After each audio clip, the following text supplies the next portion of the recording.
Today on the WEInvested podcast, we have LaToya Jackson, and she is the founder and CEO of Excel Capital Group. Miss LaToya, how are you doing today? I'm wonderful. How about you? I'm doing great. Like I was saying before we started recording, I'm very excited for this interview, and I'm looking forward to it because I know I'll learn a lot, and I know the listeners will learn a lot for sure. Me too. I'm very excited to be here and speak to all of your listeners. That's great. So before we get started, can you let the people know where they can find you on social media? Absolutely. So I'm the founder and CEO of Excel Capital Group, and you can find Excel Capital Group everywhere. So we have a Facebook page. That's where we have lots of free videos on business credit and funding. I'm also on Instagram, Twitter, YouTube, and LinkedIn. So if you want more information, be sure to follow us on all social media platforms. And you can also go to our website, excelcapitalgroupllc.com. That's great. So let's just jump right into it. What is Excel Capital Group? So, Excel Capital Group is a company that I founded, and we do two things. So, we teach entrepreneurs how to build business credit with their EIN, and we also help them obtain financing. So, if you are looking for funding for your business, whether you want to do that with your EIN or whether you want to qualify for financing, we can help you. That's awesome. That's awesome. So, what is business credit and why is it important? That is a great question. So, business credit, in layman's terms, is just credit that's in your company name, right? And think about personal credit. Think about the things that you have in your personal name, right? You may have a mortgage, you may have a car note, some student loans, some credit cards. Well, business credit works the same way. You have to have some things in your business name that's being reported to the Business Credit Bureau. And once you have things reporting to the Business Credit Bureau, those trade lines, and you have a good business credit score, then the business can qualify for credit. So the business could qualify for business credit cards without a personal guarantee, or the business can qualify to purchase a company vehicle or lease a company vehicle with their EIN and not their SSN. But you have to take the steps to do it. It's not an overnight process.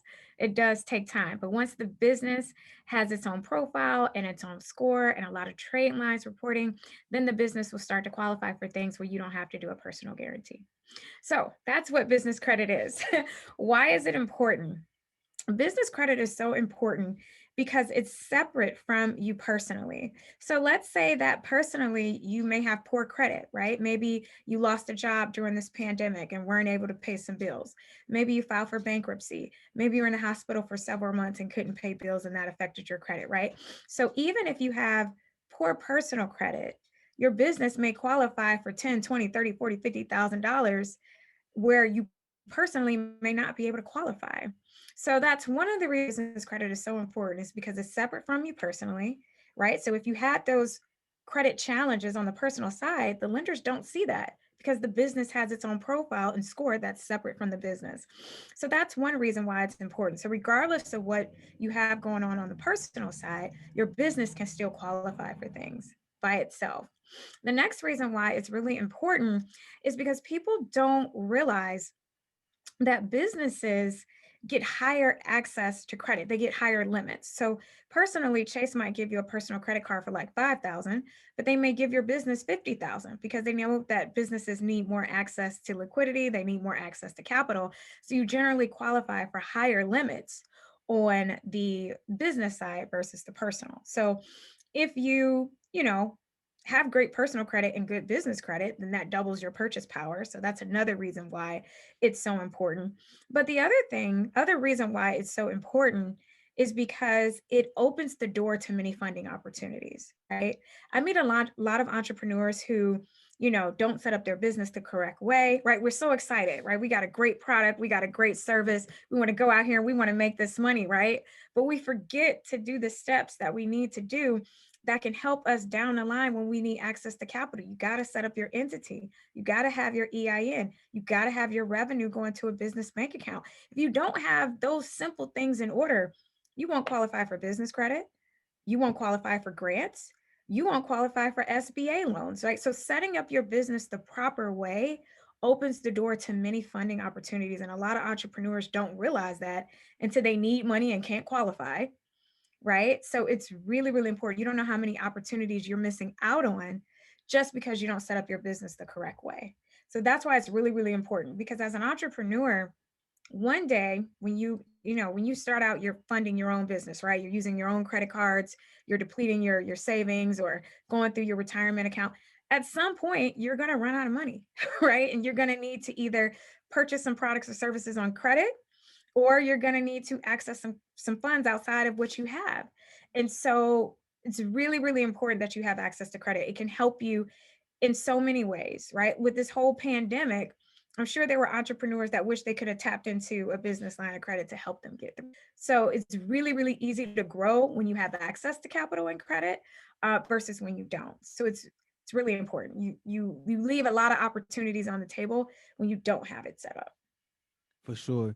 And correct me if I'm wrong, but um, can you build business credit faster than personal credit?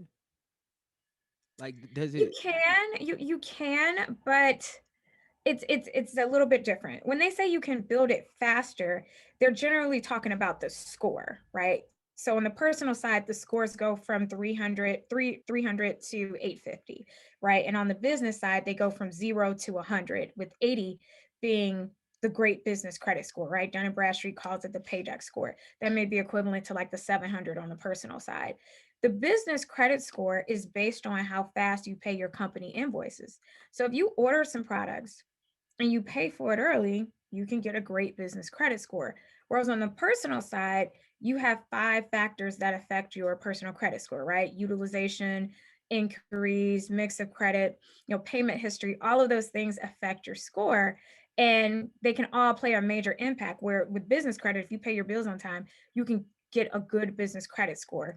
So if you know the steps and you know the process, it can happen. But it doesn't happen overnight. I don't want people to think Right. that business credit is fast, right? Industry experts say it can take a year or two. I teach people how to do it in 6 months or less. But if you pay your corporate bills on time, then you can generate a business credit score. You're not affected by all of those other things that can, drag down your personal credit score. For sure, for sure. So, how did you kind of get your start in financial services and more specifically the business credit space? That is a great question. So, to understand how I got into this space, we have to go back to my background. So, I'm originally from Cleveland, Ohio. Right, I grew up very poor. I was raised by a single mother. My dad passed away from cancer when I was 2 years old, and so even though I kind of grew up in the poor city or whatever, I decided that I wanted more from my life. And so I went to college. I went to the Ohio State University. And I read that book, Rich Dad Poor Dad, and that introduced me to real estate. Remember, I come from a family of, sharecroppers. My mother's a lot older. I don't have any entrepreneurs or real estate investors in my family. So everything that I learned that I'm sharing with entrepreneurs, I literally learned on my own from my own mistakes. And so I read that book, Rich Dad Poor Dad, really wanted to get into real estate, but I was a poor college student. I was like, I have no idea how I'm going to actually get into real estate. And so what I did was I did what everybody else does, right? Go to school, get good grades, get a corporate job. And I was in business to business sales for 15 years. And so I got a job relocation from Ohio to DC. And when I went to DC, I was like, you know what? I'm going to get into real estate. So I got my license with Long and Foster Realtors, and I would work with a lot of investors. And they would, from working with them, I would learn, okay, this is the type of purchase price they're looking for. This is how much they want to put in rehab. This is how much they want to walk away with, right? I was learning a lot from working with them. And when I would go to the closing table, they would walk away with $50,000, $60,000, and I would have like a $5,000 commission check that I got to split with my broker. And I'm like, I don't want this piece. I want to make as much as the investor. And so I got a job relocation from DC to Chicago. And when I moved to Chicago, I said, I want to be an investor. I don't want to go back to school and get my real estate license. And so I spent thousands of dollars on real estate education. I attended workshops, seminars, read books, started partnering with individuals and started to do real estate deals. So in a 5-year period, we raised over $2 million. And with that $2 million, we did all different types of deals. So we did fix and flips, we did buy and holds, we did mixed use commercial, we did some wholesale deals. We even had an Airbnb for a short time. And all of that $2 million was not from one source. So 300,000 of that was business credit. Some of it was personal credit. Some of it was traditional financing like FHA. Some of it was, 401k IRA. Some of it was raising money with investors and offering a double-digit return. And we also use hard money loans. So we used all different types of funding options to be able to continue to do these real estate deals. And then one day I went to like a women's empowerment event, and there was an entrepreneur there, and she was like, "What is a DUNS number and how can I use that to get funding for my business?" And the CPA that was there, she was like, "You don't need a DUNS number. You need a 720 score. You need to be in business 2 years. You need to make 250,000 in gross revenue for at least 2 years. You need to have business tax returns, your profit and loss statements, and you may need collateral." And so I knew that that wasn't 100% true. I mean, it is true if you go to a bank. If you go to a bank, you're going to sign your life away. They got all these requirements that they want you to do before they give you money. And I was able to get $40,000 in business credit, and I was only in business for 2 months. So I wasn't in business 2 years. I didn't have 250K in gross revenue. I didn't have business tax returns. I didn't have profit and loss statements, but I was still able to get funding. So it was at that event that I decided that I want to teach other entrepreneurs about these non-traditional lenders that's out here, right? Most entrepreneurs in other industries, they may only be aware of getting funding from a bank, but there are a lot of non-traditional, lenders and brokers out here that will help you get access to capital without having all of the strict requirements that the bank have. And so that's why I started Excel Capital Group, is really to educate entrepreneurs in other industries about all the various funding opportunities that's available to them, whether it's business credit, whether it's other options they may not be aware of, because the numbers, especially when it comes to minority business owners and getting access to capital, right? So I definitely wanted to educate people on other options to fund their business. For sure, and that's awesome. Um, and one thing I heard you kind of uh hint on and talk about was Dunn's numbers and Dun and Bradstreet, and that's something that I just kind of recently learned about within the last year or so, and a lot of people don't may not know about it. I know I didn't know about it. So, can you kind of talk a little bit about the importance of getting a Dunn's number and understanding Dun and Bradstreet and kind of what they are? Yes. So Dun and Bradstreet is the largest and oldest business credit reporting agency. They're one of three. So you have Dun and Bradstreet, you have Experian Business, and you have Equifax Business. So those are the three business credit bureaus. Just like on the personal side, you got TransUnion, Equifax, and Experian. Dun and Bradstreet is the largest one. They've been around since like 1850s or whatever. And basically, they have a database of companies in which they issue business credit reports for. So when you get a DUNS number is a 9-digit number that identifies your business within their database of businesses. They have over 200 million companies that they work with and issue business credit reports for. And so that's just your number that identifies your business within their database of companies. It's very similar to when you get your, tax ID number. That represents your business to the government. So the DUNS number, it's what's used when you're doing business credit applications. You need that number so that when you are making your payments, Dun and Bradstreet can report that on your Dun and Bradstreet business credit report. So it's a number to identify your business, right? And so you want to make sure that you have that. But you also have to establish credit with Experian Business and Experian Equifax. So a lot of people say, oh, get your DUNS number, work with Dun and Bradstreet. They're the largest business credit bureau, but you have to have credit established with Experian and Equifax as well. And the reason is because when lenders go to pull your reports, you don't know which one they're going to pull to evaluate you for funding. So when they pull a Dun and Bradstreet report, they're generally looking at that report to determine the payment terms that they want to extend to you. So if you're familiar with like net 30 accounts, they use a Dun and Bradstreet to determine, okay, am I going to give you a revolving account? Am I going to give you a net account? That's where you order something now and pay for it at a later time, right? But they may look at the Experian business report to evaluate your business for loans and lines of credit, right? So they may pull different reports, and you got to make sure you got something showing up on there so that they can use that when they're making funding decisions. For sure, this is great information. This is Thank great you. information. So, a little bit earlier you mentioned that, you got your start in Ohio and then Yeah. you moved to DC Uh-huh. and, now you're in Chicago. So, Yes. what experiences or lessons did you learn from moving around and being in these different cities? Oh my God, I've learned so much, right? I come from a small town in Cleveland, Ohio, which is great because it is all about the hustle and the drive, right? So when you grow up in an environment where, a lot of times you don't see a lot of success around you, right? And I didn't have any of those. Like I said, I came from a family that didn't have any entrepreneurs or real estate investors. And you're trying to just figure this out all on your own. So I didn't have any mentors. You know how you read the book Rich Dad, Poor Dad, and you got the rich dad who teaches you one set of lessons and the poor dad who teaches you something else. Like poor people can't teach you how to be rich because they haven't achieved it, right? So if you want to learn and you want more out of life, you got to go out here and get it. No one's going to tell you, but the information is out there if you want it. And so for me, growing up in Cleveland just gave me a sense of drive and a sense of purpose and determination. Some people look at their upbringing as a negative, but I see it as a positive force for you to use that to inspire you to achieve whatever it is that you want to achieve in life.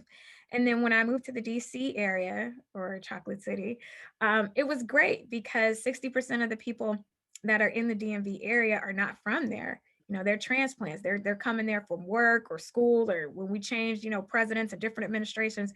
So you meet all types of people from all different walks of life, and it's very, very fast paced.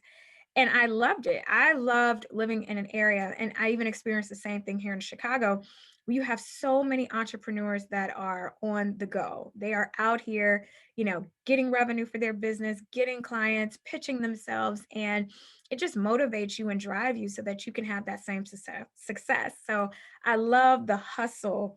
I love being around other entrepreneurs and investors because there's no limit. When you see other people achieving things around you, it lets you know that you can do it too with that same drive and that same hunger. So for me, I love the different exposures that I've had in my life because it rubs off on you. So that if you see other people achieving great things, it means that you can do it too.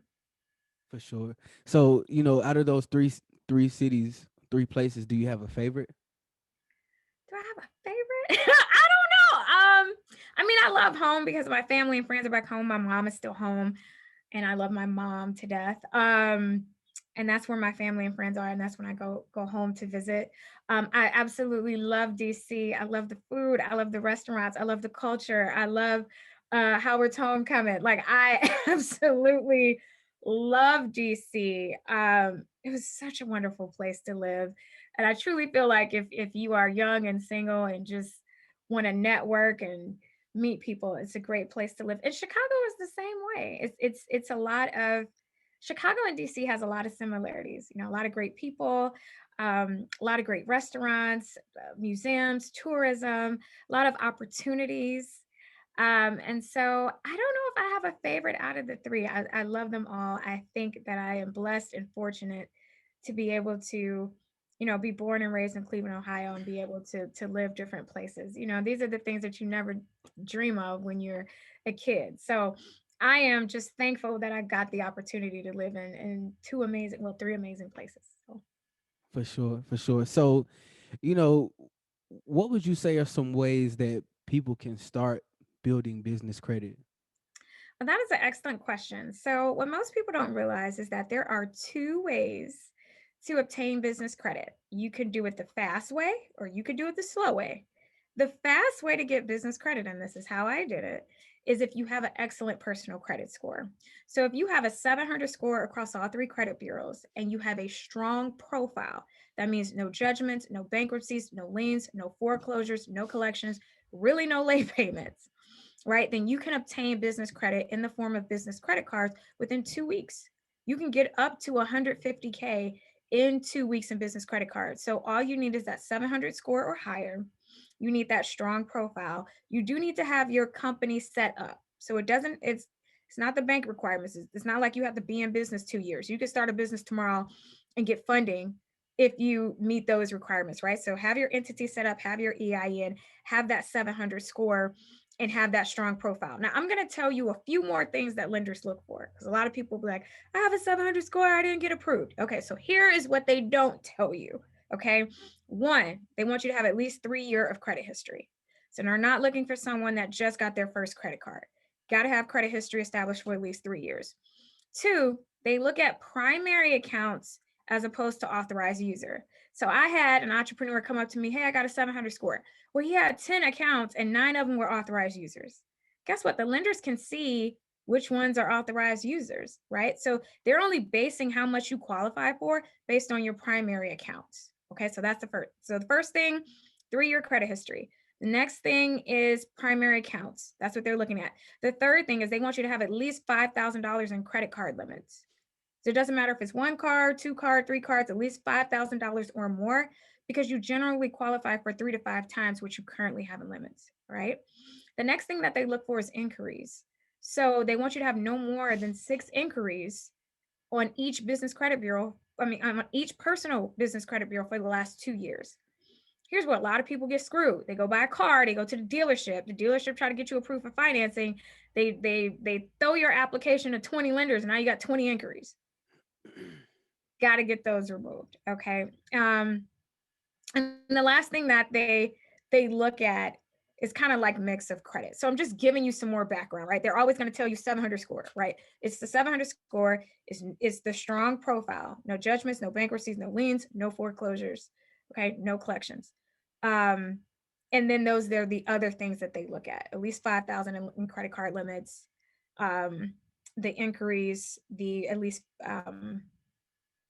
those are the things that they look for. So you can get that in 2 weeks, up to 150K in 2 weeks. That normally comes in the form of 3 to 5 business credit cards, but you can get it in 2 weeks, right? And the great thing about it is you get 0% interest for the first somewhere between 6 and 12 months.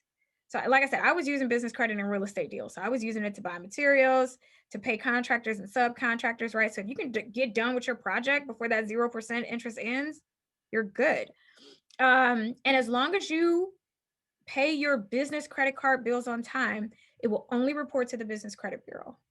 So here's a key thing. There are some business credit cards that report to personal and business. Okay. You only want cards that report to the business credit bureau. And this is what I help with. So if you got any listeners that need, business credit cards and they meet these requirements, I could definitely help. But as long as they report to the business credit bureau, you pay those bills on time, then you're good. If you default, like you go several months without paying, that's when it'll show up on your personal credit report. So keep it in good standing, then it only reports to business.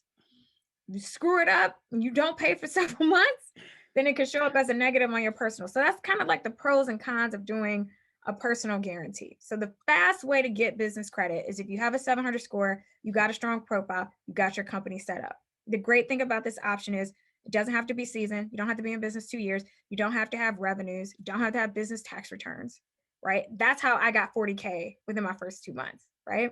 That's the fast way to do it. The other way to get business credit is with your EIN. And that's a process that takes time. Like I said, industry experts say that it takes a year or two. I teach people how to do it in 6 months or less. So with business credit, when you're building it with your EIN, the first step is the credibility steps. That's making sure that your business is set up the right way. So when you apply for business credit, you can get approved. So like your company name, your address, your phone number, your DUNS number, making sure all of that stuff is straight. A lot of people don't realize that small things in the credibility phase can have your applications being denied. So like if your company name is, 5 Star Inc. on Secretary of State and it's 5 Star incorporated with the IRS, is getting denied. Why? Because you got Inc. on one site and incorporated on the other.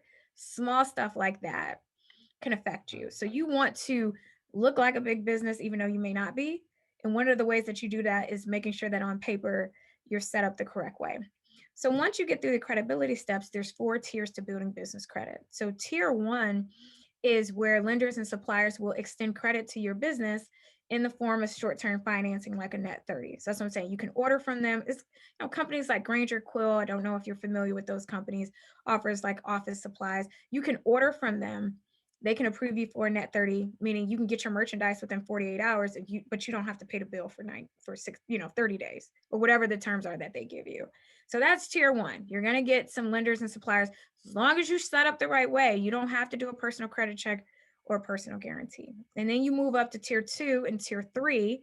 That's where you have your revolving accounts, right? So tier one, you only might get 100, 500,000. You're not going to get high limits because they're not asking you to do a personal guarantee. You got to prove yourself. This is the first time you're getting credit in your business name. But as you go up through the tiers, you're going to get higher revolving accounts. Then you'll have like store accounts, fleet accounts or retail accounts, right? And then you go on to tier four. Tier four is the top tier. So that now you got a lot of trade lines reporting to the Business Credit Bureau. You got a good business credit score. Now the business can qualify for business credit cards. So I teach people how to do that in 6 months or less.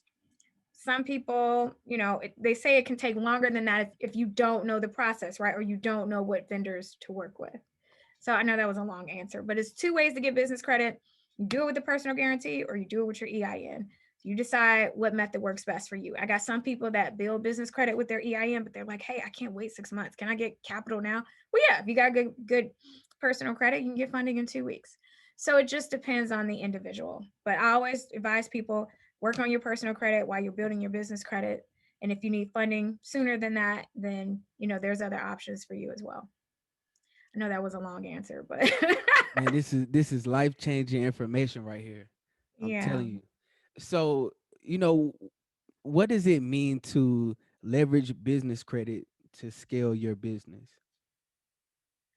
Oh my God, that's an excellent question. So, leverage is basically borrowing money to make money, right? Borrowing money to make money, right? A lot of people don't leverage business credit appropriately. Okay. They buy big screen TVs, they buy clothes to stuff for the gram, they go on vacation, right? They turn it into more debt, right? You got personal debt, now you done added business debt.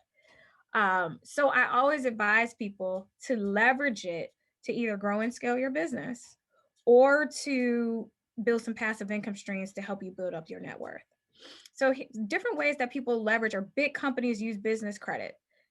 So they use it to, some people use it to purchase and rehab real estate. That's how I did it. Some people use it to, you know, uh, some people use it for advertising, so maybe some people want to do some social media ads or do some things to help generate more customers for their business. Sometimes they use it to hire new people. So how do we leverage business credit? So big companies, they use business credit, they leverage it in many different ways. Sometimes they use it to purchase inventory. Sometimes they use it to expand. Sometimes they use it to hire staff. Sometimes they use it to remodel their business. Sometimes they use it for company vehicles. Like I said, sometimes they use it for advertising. Maybe you want to do some social media ads or, do some things to help generate some leads. Maybe you use it for payroll, right? You got trouble paying your employees, you can use business credit for that. And sometimes people use it for emergencies. So those are just some examples of how companies use it, but I also believe that you can use it in other ways. So I always tell people either use it to leverage and grow and scale your business or use it to make some passive income. So some people use it to purchase and rehab real estate. Some people use it to pay themselves while they're expanding their business. Sometimes people use it for stocks and bonds, right? It's all about making money from money. That is the whole point of business credit, is to use it to help you make more money. And if you're not using it in that way, then that's not the best use of the money. For sure. And I look at it as when you leverage business credit the right way, it's like free money. Absolutely. It's other people's money, right? Yeah. It's If it's free if bands. Chase gave you a business credit card for $50,000, what would you do with it? Some people use it to get into the rental car business through Turo and Get Around. Some people use it. I've used it for Airbnb, where we furnished the place through business credit cards, and after a couple months, we paid that off, and the rest of the money that we made on the Airbnb went to us because we paid off the debt. So you want to leverage it to make more money. If you're not using it in that way, then it's a disservice. For sure. So, one of the ways that I found out about you was on Instagram, and just hearing all the different social media platforms that you're on, YouTube, LinkedIn, Twitter, like everywhere. You have a great social media presence. So, what role has Thank social you. media played in your business and kind of building your business? Like, how has it impacted your company? Oh my God. Social media has played a huge role in my business. I don't know where I would be today without it. I mean, in fact, I launched my business on the AC Green radio show, got a few radio show appearances. And then after that, I started to utilize social media. So I went live on our business Facebook page for at least 3 months. Um, and then I started to get asked to do different workshops and seminars to speak on their platforms. And now I'm utilizing Clubhouse. I've been on there every week, every Tuesday night at 8 p.m. Central Time to talk about business credit and funding. So social media is the reason I'm in business, especially during a pandemic. Social media has been a blessing for me to reach out to more entrepreneurs and educate them on business credit. Like I said, I didn't know about it until I started working with investors and heard how they used it on their deals. I'm like, how do I have a business degree and I've never heard of business credit, right? Why do they teach us about accounting and finance, but they don't teach us about business credit and funding when, almost 30% of businesses, you know, fail because they run out of money. So it's really, really important topic. And social media has definitely allowed me to share as much information as I can through all of those different platforms. So I love social media. For sure, for sure. So, it sounds like you started your business or kind of birthed the idea through basically I guess finding a need in that business or I guess a need in our community, and you kind Yeah. of and you kind of feel that need. Mhm. So, when you came up with this idea, did you know right off the bat that this was the right business idea for you, or did it kind of take some time to fully develop it? I determined at that event that I was going to start this business. That event opened my eyes because what I've learned is that real estate investors, they have to know many, many ways of raising capital, or you're not going to be able to continue to grow your portfolio. So we know about the regular lenders, the hard money lenders, the non-traditional, type of lenders out here that can help you get funding. We know about how to invest with retirement funds. We know about raising capital, but I realized like that's not common knowledge in other industries. So once I went to that event and that girl asked the question, well, how do you use a DUNS number to get funding? And the CPA gave her that response, that's when it clicked to me like, oh, okay, maybe this, what I know in real estate, all this access to funding and capital, maybe that's not common knowledge. So how can I educate people on all of the funding options that's available to me? So when I started doing my Facebook Lives, it wasn't just business credit. I was talking about the EIDL, the payroll protection, the SBAs, the different grants, especially with everything that's going on with our economy. There's a ton of grants out there for minorities and women owned businesses due to everything that's happened. And I just wanted to bring awareness. A lot of people just, they don't know what they don't know. And so I started a newsletter too. So every single week, it's free. I send a newsletter out with different funding options so that people are aware of different resources out here when they need access to capital. Wow, that's awesome. So, you do it all. I see you you constantly having webinars and seminars and just staying really really active and kind of in people's faces. So, how do you focus on staying so productive throughout the day? What does an average day look like for you? Oh, the average day is crazy. No, I'm just kidding. The average day is a lot. I do a lot of consultations. People want to know about, how to obtain financing for their business. And so we have consultations with entrepreneurs to educate them on what options are available to them, both business and personal, right? So people can qualify for personal lines of credit up to 50K, or they can qualify for personal term loans up to 350K if you meet certain requirements, business credit cards, business checkbook lines of credit. So whether you're a new entrepreneur or an established entrepreneur, there could be some options that you qualify for. Now with financing, there are strict requirements. Got to have that score, got to have that program profile. Some of them do require income, like the personal line of credit and the term loan. You got to make at least 40K in revenue, have tax returns to prove that. So when we have consultations with entrepreneurs, it's going over the different funding options that's available to them that they can take advantage of. But my day is very crazy. But the huge bulk of my day is consultations, talking to entrepreneurs about either getting business credit for their company or other financing options. I definitely do several workshops and seminars throughout the week.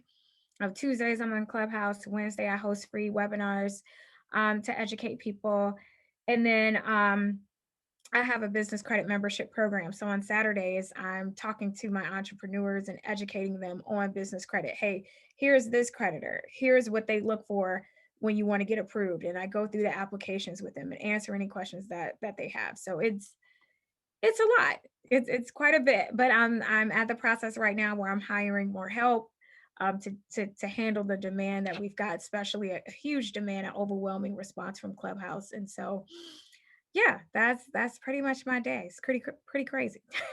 For sure. And that's a great segue to my next question.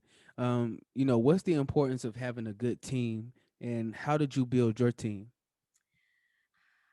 The importance of having a team is that if you really want to run a business and not a job, you cannot wear every hat in the business. So you can't be the social media manager, the sales manager, the customer service rep, the bookkeeper.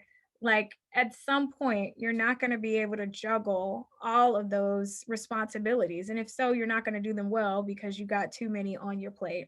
So it's really, really important that you know when to grow and expand. In the beginning, yes, a business is going to feel like a second job until you put the people and the systems and the processes in place so that you can run it like a business.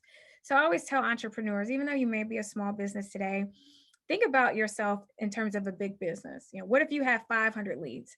Do you have the people, the systems, and processes in place to handle that amount of leads? And if you don't, start to build those systems so that when it happens, you're ready. It's better to have your systems in place with no customers so that when you do get that influx, you can handle it versus having a bunch of leads and no system to handle and follow up those leads, and then you're missing out on sales. So I would say in the beginning, yes, it may feel like a job, but you need to know what the roles are so that when you're hiring people, you can train them on what you were doing to get that off your plate. And so for a person that's looking to hire a team, I would just take a piece of paper and write down every task that you do. Like, okay, these are all the admin tasks. These are all the social media tasks. This is the sales task. This is the customer service piece. And then outsource it. You can hire someone locally, or you can find some virtual assistants at reasonable prices, because you're not going to be able to grow if you don't expand with your team.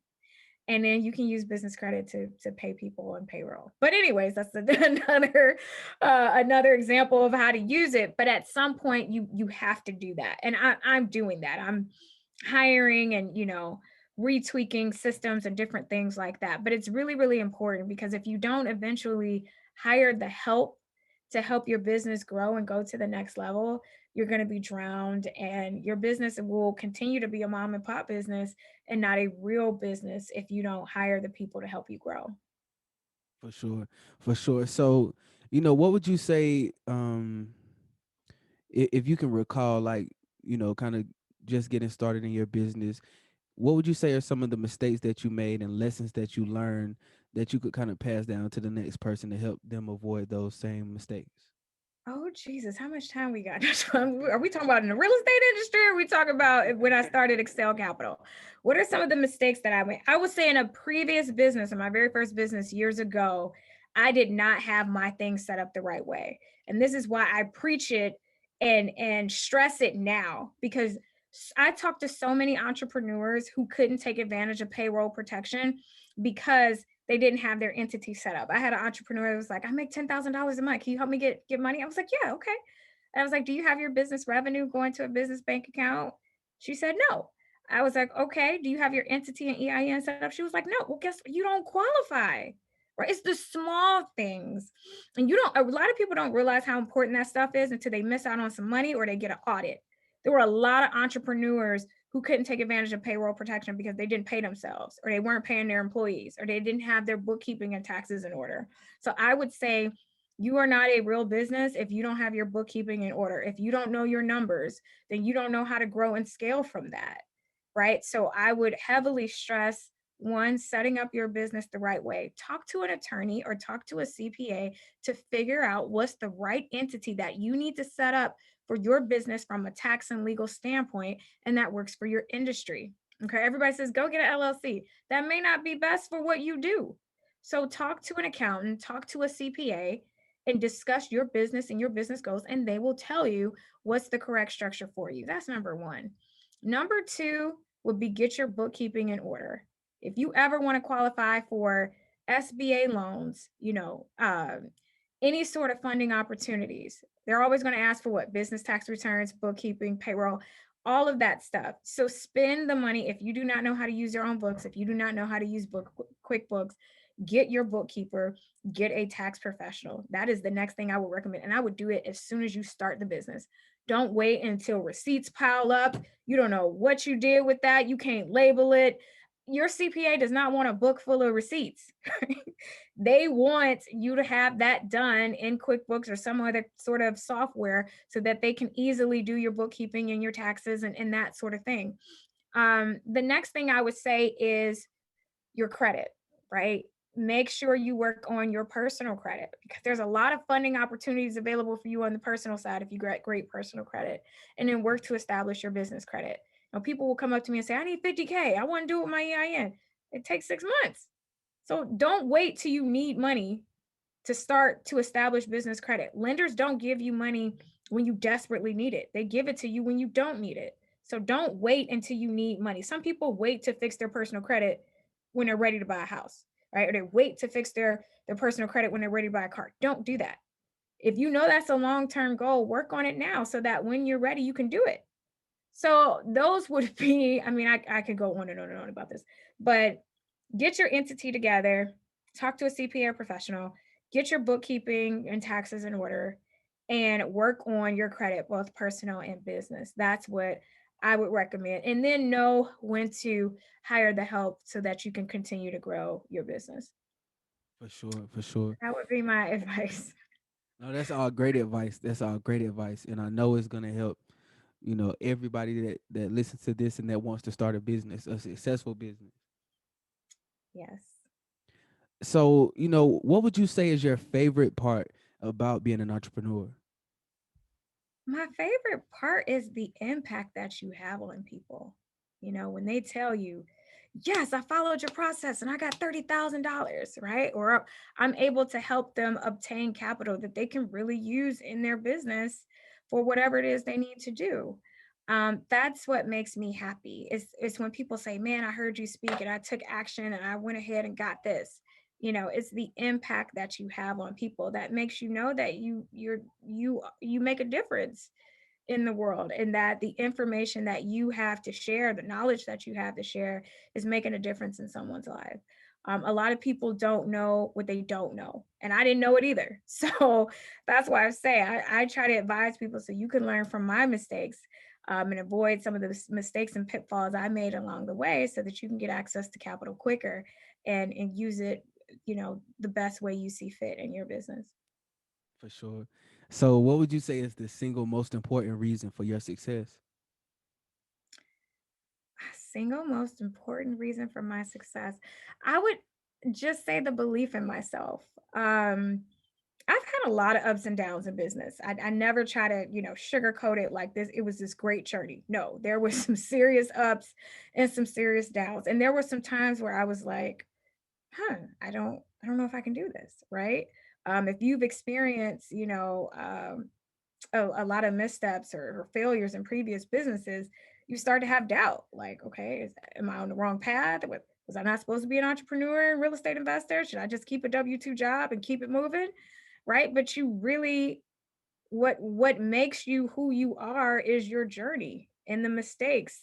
Like that's all experience that you can use and leverage in your next business moving forward so that people can learn from what you went through. Like I always tell people in real estate, like you can read books, you can go to seminars.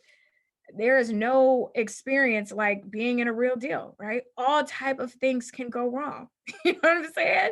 Or like you might have one budget, discover some problem that could cost you $10,000, $20,000 that you didn't plan for it, right? And so what I've learned is that you got to have a strong belief in yourself, And no matter what happened in your past, that you can move forward and you can use that experience to help and guide, motivate others so that they don't make the same mistakes. Hey, nobody's going to have the same journey, but everybody can learn some things that can help them along the way. So I would just say a strong belief in yourself. If you have the mindset to do something, just go for it. Don't be afraid to fail. Don't be afraid to make mistakes, because it's going to make you better. You're going to be better off for it. So don't give up, even when it looks like there's no light at the end of the tunnel.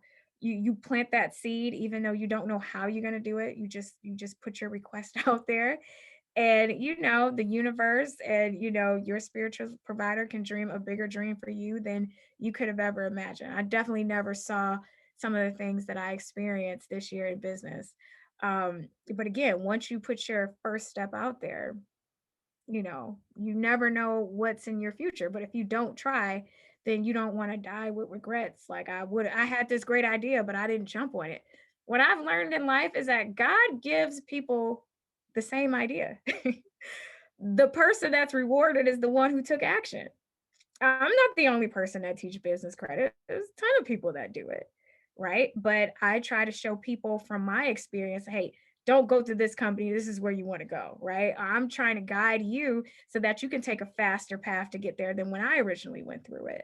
So I would think mindset and just having this belief that you can do it no matter what. Doesn't matter your color, doesn't matter your sex, doesn't matter your background, doesn't matter where you grew up, doesn't matter if you came from a poor family, doesn't matter if you came from a rich family, right? If you have the determination to make it in this world, then nothing can stop you. That's dope. That's dope. So, who do you look up to for inspiration and why? I would say, I mean, there's a lot of people I look up to in my head, but I would say my mother is my biggest inspiration because she never had the opportunities that I have today. My mother only has a high school education. She grew up picking cotton in Georgia. Um, she didn't go to college. She got a barber's license and cut hair and worked many low end jobs to support me and my sister. And I remember the struggle that she went through to raise me. And I know a lot of people say like we are our ancestors' dreams, but I am my mother's dream. I have opportunities that she never could have afforded in life. And I know that that didn't happen without her sacrifice. So to me, it's all about making my mother proud. My mother hasn't accomplished, you know, the success that most people look at in terms of degrees and money and all of that. But she just instilled in me at an early age that I could do anything that I wanted to do. And I had the audacity to believe it. So For sure. for me, seeing all the sacrifices, growing up on public assistance, um, you know, moving year to year because, rent went up. I mean, just ridiculous stuff. But like all of that humbles you, but it also drives you, right? Um, and things happen in life to humble you, right? Regardless of how successful you are. Something will happen to knock you down and make you remember that you need to be grateful and thankful for all the opportunities that you ever get in life and not to take them for granted. But for me, just seeing the opportunity. I mean, my mom would tell me stories about, KKK and racism and not being able to go into bathroom. I mean, and to know that people will always say, well, that happened so long ago. That happened in my mother's lifetime. Right. So to see the hard life that she went through and not having as many opportunities as I have today, I don't take that for granted. I know that I'm blessed, but I know that that's because someone sacrificed for me.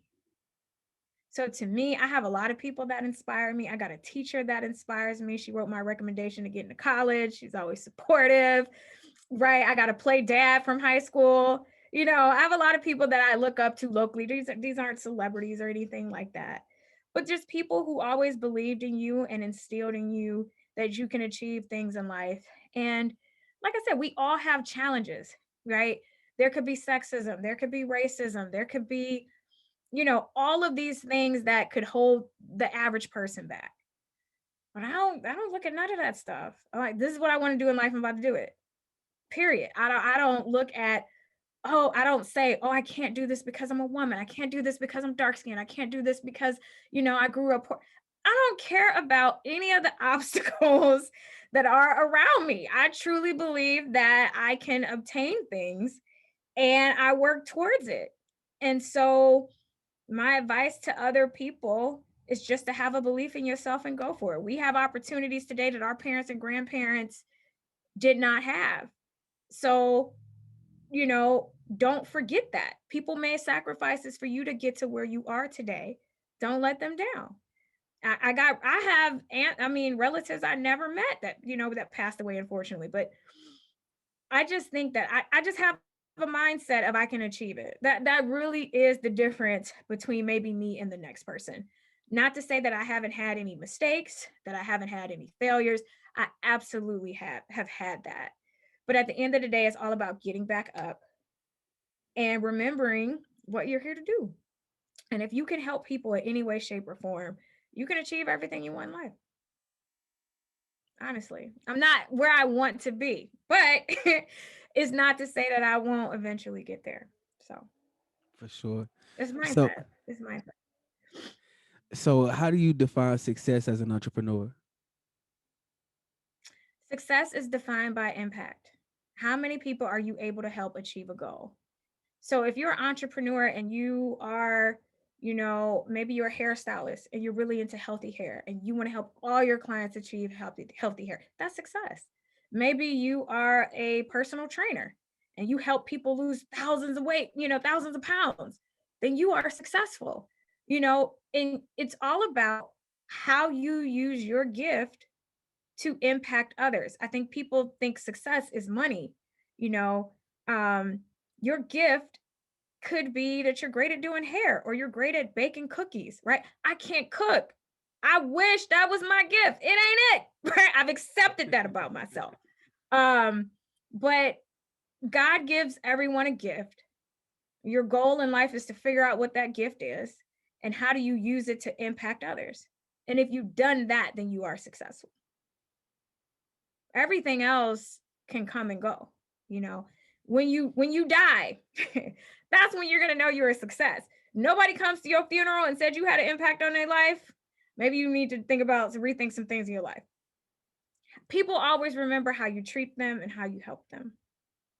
So success to me is, did I help somebody achieve business credit? Did I help somebody get funding for their business? Right? Did I help them support their business in some other way? Right? When people come back to me and say, wow, you really helped me, that to me is success. And if you use your gift, you'll never be broke. Or if you use your gift to help people and use it to help thousands of people, you will achieve wealth, right? So to me, success is impact on other lives.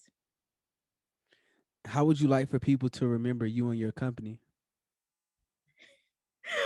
I would like people to remember me as just someone who helped them, someone who told them the knowledge that they wish they would have known when they started out. And hey, this business helped me get business credit, or this business helped me get funding for my business. That to me is what I want.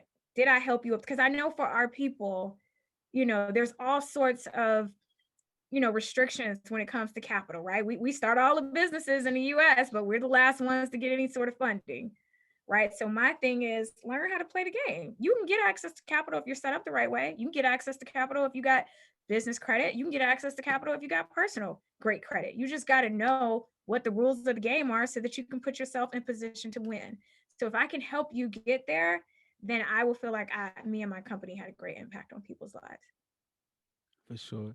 So, what does the future of Excel Capital Group look like? The future is to turn it into a wealth management company, right? So not only do I help you get access to capital, but I help you figure out how to leverage it to build some generational wealth, right? Like I said, a lot of people get this capital and they have no idea what to do with it. I cannot tell you how many entrepreneurs I say, well, how much funding do you need? Well, I don't know.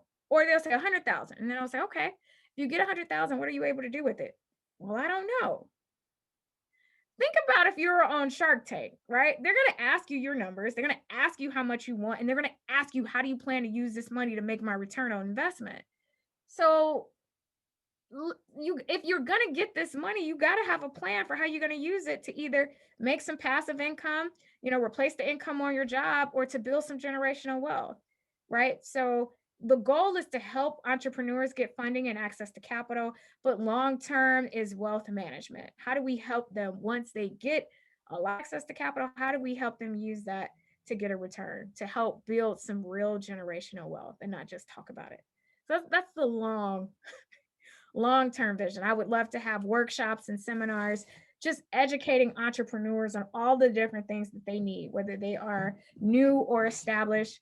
And long term, I want to have retreats too. So I haven't shared that with anybody, but yeah, I've been thinking For sure. about this. But a wealth management company to help people, make sure that their business credit, personal credit is together, that they got access to capital, and that they use it in a way that's going to have a real impact. Are you building wealth? Are you going to be able to leave legacy to your children and to your family? Right. And so we do that in our Excel Business Credit Membership Program. I have experts that come and talk about different ways that they can leverage business credit, but kind of doing that on a much bigger schedule, a much bigger scale later on.